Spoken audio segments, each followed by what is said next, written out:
খবর শুনছেন Barak news TV থেকে। প্রথমেই হেডলাইন্স। মহারাষ্ট্রে কর্পোরেট জেহাদ, টিসিএস আধিকারিকদের বিরুদ্ধে যৌন হেনস্থা, ধর্মান্তরণের চেষ্টার অভিযোগ।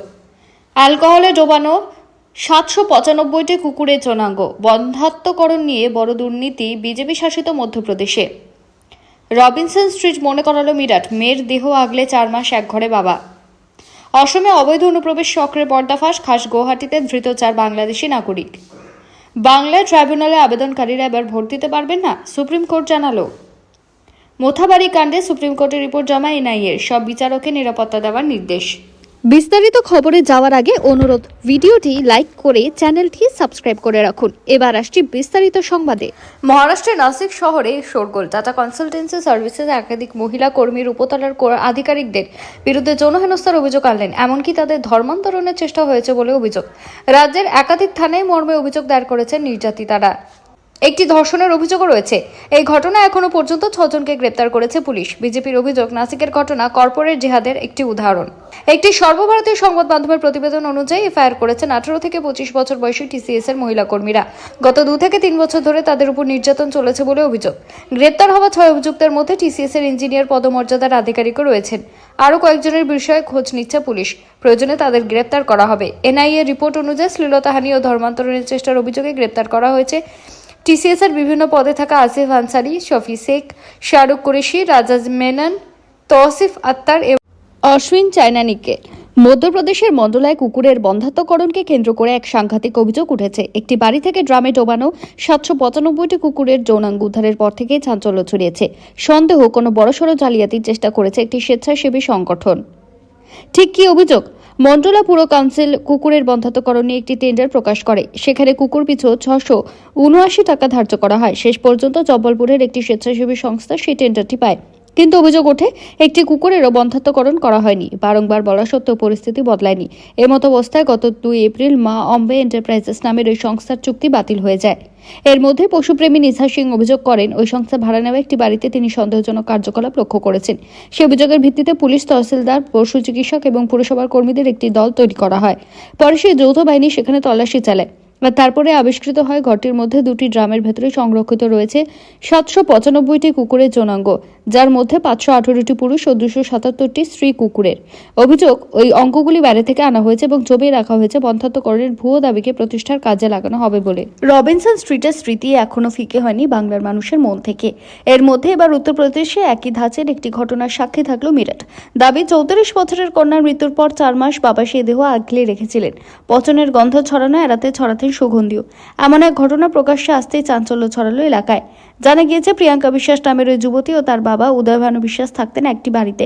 উদয় ভানুর স্ত্রী মারা যান 2013 সালে। তারপর থেকে মেয়ে ও বাবা খুব বিষণ্ণ থাকতেন। কিন্তু সেই সঙ্গে তাদের দাবি, এরকম এক কাণ্ড যে ঘটে যাবে তা অভাবনীয়। প্রতিবেশীরা জানাচ্ছেন, গত 4 মাস ধরে ঘরের দরজা বন্ধই ছিল। কেউ বুঝতে পারছিলেন না বাড়ির বাসিন্দারা কোথায় গিয়েছেন।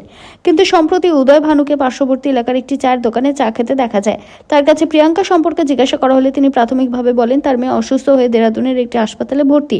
কিন্তু তার বক্তব্যে অসঙ্গতি মেলে আরও জিজ্ঞাসাবাদ করতে থাকেন আত্মীয়রা। অবশেষে তিনি স্বীকার করেন, মেয়ে আর বেঁচে নেই এবং প্রিয়াঙ্কার দেহ এখনো বাড়ির ভেতরেই রয়েছে। এই কথা শুনেই চমকে ওঠেন সবাই। দ্রুত খবর দেওয়া হয় পুলিশে। পুলিশ এসে বাড়ির দরজা ভেঙে ভেতরে ঢুকলে দেখা যায় একটি ঘরে প্রিয়াঙ্কার কঙ্কাল পড়ে রয়েছে। ঘরময় পুরনো কাগজ ও ময়লা। আত্মীয়দের আরও দাবি, মেয়ের মৃত্যুর পরে অন্তত 3 থেকে 4 দিন একই ঘরে থেকেছিলেন উদয় ভানু। অসম ও বাংলায় ভোটের মুখে সবচেয়ে আলোচিত বিষয় বাংলাদেশ সীমান্ত নিয়ে অবৈধ অনুপ্রবেশ। এই নিয়ে তর্ক বিতর্কের মধ্যে গুয়াহাটির দিসপুর থেকে এক শিশুসহ 4 জন বাংলাদেশি নাগরিককে আটক করল অসম পুলিশ। তারা অবৈধভাবে সীমান্ত ডিঙিয়ে ভারতে ঢুকেছে বলে দাবি তদন্তকারীদের। একই সঙ্গে গ্রেপ্তার করা হয়েছে সীমান্তে দালালের কাজ করা এক ব্যক্তিও। সম্প্রতি অসম পুলিশের সীমান্ত বিভাগ গোপন সূত্রে খবর পায়, বেশ কয়েকজন বাংলাদেশি নাগরিক বৈধ নথি ছাড়াই রাজ্যের সীমান্ত দিয়ে ভারতে অনুপ্রবেশ করেছে। সোমবার অভিযুক্তদের আটক করে দিসপুর থানায় রাখা হয়েছে। যতক্ষণ আইনত বাংলাদেশে প্রত্যার্পণের কাজ সম্পন্ন হচ্ছে ততক্ষণ থানায় আটকে থাকবেন তারা। জেরায় জানা গিয়েছে, গত 10 এপ্রিল দুর্গম অঞ্চলের সীমান্ত ডিঙিয়ে ভারতে ঢুকে পড়েন বাংলাদেশি নাগরিকরা। 11 এপ্রিল গৌহাটি পৌঁছন তারা। পুলিশ জানতে পেরেছে, অবৈধ অনুপ্রবেশের নেপথ্যে রয়েছে পেশায় এক ট্যাক্সি চালক মোহাম্মদ আক্কাস আলী, যিনি সীমান্ত পারাপার সংক্রান্ত দালালের কাজ করে থাকেন। আক্কাসকে গ্রেপ্তার করা হয়েছে। অভিযুক্তের বিরুদ্ধে ভারতীয় ন্যায় সংহিতার মোট 5টি ধারায় মামলা করেছে পুলিশ। এর পেছনে কোনো বড়সড় পাচারচক্র রয়েছে কিনা তা খতিয়ে দেখতে পরবর্তী তদন্ত প্রক্রিয়া চালাচ্ছে পুলিশ। ট্রাইব্যুনালে আবেদনকারীদের ভোটদানে এবার সুযোগ দেওয়ার প্রশ্নই ওঠে না, এমনই মন্তব্য করলেন সুপ্রিম কোর্টের প্রধান বিচারপতি। আজ সোমবার শীর্ষ আদালতে এসআইআর ও মোথাবাড়ি কাণ্ড নিয়ে শুনানি ছিল। সেখানে মন্তব্য করেছেন দেশের প্রধান বিচারপতি সূর্যকান্ত। প্রধান বিচারপতির পর্যবেক্ষণে জোর জল্পনা, তাহলে কি বাংলায় ট্রাইব্যুনালে আবেদনকারীরা এবার ভোট দিতে পারবেন না? সে প্রশ্ন জোরালো হয়েছে। আগামী সপ্তাহে ফের এই মামলার শুনানি রয়েছে। বাংলায় 2 দফায় বিধানসভা নির্বাচন। প্রথম দফায় ভোট হবে আগামী 23 এপ্রিল। আগামী 29 তারিখে বঙ্গে দ্বিতীয় দফার ভোট। 2 দফার ভোটার তালিকা আগে ফ্রিজ হয়ে গিয়েছে। প্রথম দফার জন্য গত 6 তারিখ ভোটার তালিকা ফ্রিজ হয়েছে। দ্বিতীয় দফার তালিকা ফ্রিজ হয়েছে 9 এপ্রিল। ওই দুদিনই মনোনয়নপত্র জমা দেওয়ার শেষ দিন ছিল। আইন অনুযায়ী মনোনয়নপত্র জমা দেওয়ার শেষ দিন রাত 12টা পর্যন্ত যাদের নাম তালিকায় থাকবে তারাই ভোট দিতে পারবেন। ফলে বিচারাধীন ভোটারদের কি হবে সে নিয়ে প্রশ্ন উঠেছিল। মালদার মোথাবাড়ির ঘটনার পরে সতর্ক সুপ্রিম কোর্ট। বাংলার ভোট প্রক্রিয়া শেষ হওয়া না পর্যন্ত বিচারকদের পর্যাপ্ত নিরাপত্তা এবং সুরক্ষা দিতে নির্দেশ শীর্ষ আদালতের। শুধু তাই নয়, বিচারকদের নিরাপত্তা প্রত্যাহারের ক্ষেত্রে যে আদালতের অনুমতি প্রয়োজন হবে তাও এদিন স্পষ্ট করে দিয়েছে প্রধান বিচারপতির বেঞ্চ। এদিকে মামলার শুরুতে মোথাবাড়ি কাণ্ডে অন্তর্বর্তী রিপোর্ট কেন্দ্রীয় তদন্তকারী সংস্থা এনআইএ জমা দেয়। তদন্তের অগ্রগতির বিষয়ে বিস্তারিত জানিয়ে রিপোর্ট জমা দেওয়া হয়েছে। আজ সোমবার সুপ্রিম কোর্টে এসআইআর মামলার শুনানি হয়। প্রধান বিচারপতি সূর্যকান্তের বেঞ্চে মামলার শুনানি হয়। মামলার শুনানিতে মালদার মোথাবাড়ির ঘটনার প্রসঙ্গ উঠে আসে। মামলার শুনানিতে এনআইএ জানায় মোথাবাড়ি কাণ্ডের মূল অভিযুক্তকে গত রবিবারই গ্রেপ্তার করা হয়েছে। নতুন করে আরও বেশ কয়েকজনকে গ্রেপ্তার করা হয়েছে। তবে এখনই যে তদন্ত শেষ হচ্ছে না তাও এদিন স্পষ্ট করে দিয়েছেন কেন্দ্রীয় তদন্তকারী সংস্থার এই আইনজীবী।